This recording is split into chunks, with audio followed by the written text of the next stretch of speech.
خطبہ نمبر 100 آپ علیہ السلام کے خطبے کا ایک حصہ، رسول اکرم صلی اللہ علیہ وآلہ وسلم اور آپ کے اہل بیت علیہ السلام کے بارے میں۔ بسم اللہ الرحمن الرحیم۔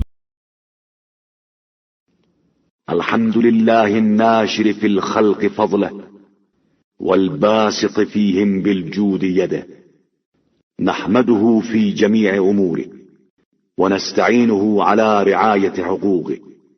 شکر ہے اس خدا کا جو اپنے فضل و کرم کا دامن پھیلائے ہوئے ہے اور اپنے جود و عطا کا ہاتھ بڑھائے ہوئے ہے۔ ہم اس کی حمد کرتے ہیں اس کے تمام معاملات میں اور اس کی مدد چاہتے ہیں خود اس کے حقوق کا خیال رکھنے کے لیے۔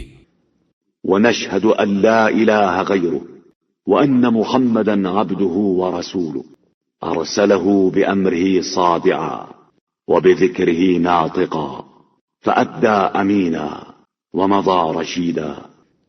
ہم شہادت دیتے ہیں کہ اس کے علاوہ کوئی خدا نہیں ہے اور محمد صلی اللہ علیہ وآلہ وسلم اس کے بندے اور رسول ہیں جنہیں اس نے اپنے امر کے اظہار اور اپنے ذکر کے بیان کرنے کے لیے بھیجا، تو انہوں نے نہایت امانت داری کے ساتھ اس کے پیغام کو پہنچا دیا اور راہ راست پر اس دنیا سے گزر گئے۔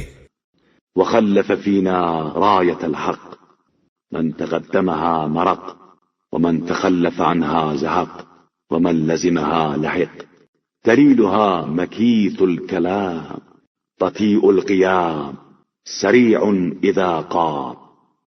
اور ہمارے درمیان ایک ایسا پرچم حق چھوڑ گئے کہ جو اس سے آگے بڑھ جائے وہ دین سے نکل گیا، اور جو پیچھے رہ جائے وہ ہلاک ہو گیا، اور جو اس سے وابستہ رہے وہ حق کے ساتھ رہا۔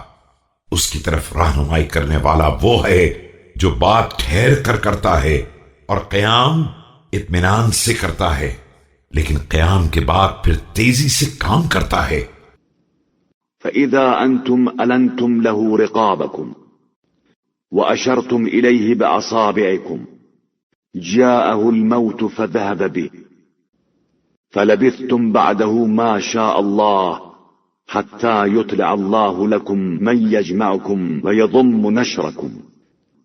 دیکھو، جب تم اس کے لیے اپنی گردنوں کو جھکا دو گے اور ہر مسئلے میں اس کی طرف اشارہ کرنے لگو گے تو اسے موت آ جائے گی اور اسے لے کر چلی جائے گی، پھر جب تک خدا چاہے گا تمہیں اسی حال میں رہنا پڑے گا یہاں تک کہ وہ اس شخص کو منظر عام پر لے آئے جو تمہیں ایک مقام پر جمع کر دے اور تمہارے انتشار کو دور کر دے۔ فلا تطمعوا في غير مقبل ولا تيأسوا من مدبر فإن المدبر عسى أن تزل به إحدى قائمتيه وتثبت الأخرى وترجع حتى تثبت جميعا۔ تو دیکھو، جو آنے والا ہے اس کے علاوہ کسی کی طمع نہ کرو، اور جو جا رہا ہے اس سے مایوس نہ ہو جاؤ۔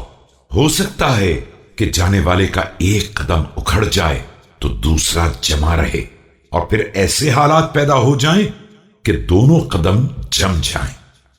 ألا إن مثل آل محمد صلى الله عليه وآله كمثل نجوم السماء إذا خوى نجم طلع نجم فكأنكم قد تكاملت من الله فيكم الصنائع وأراكم ما كنتم تأملون۔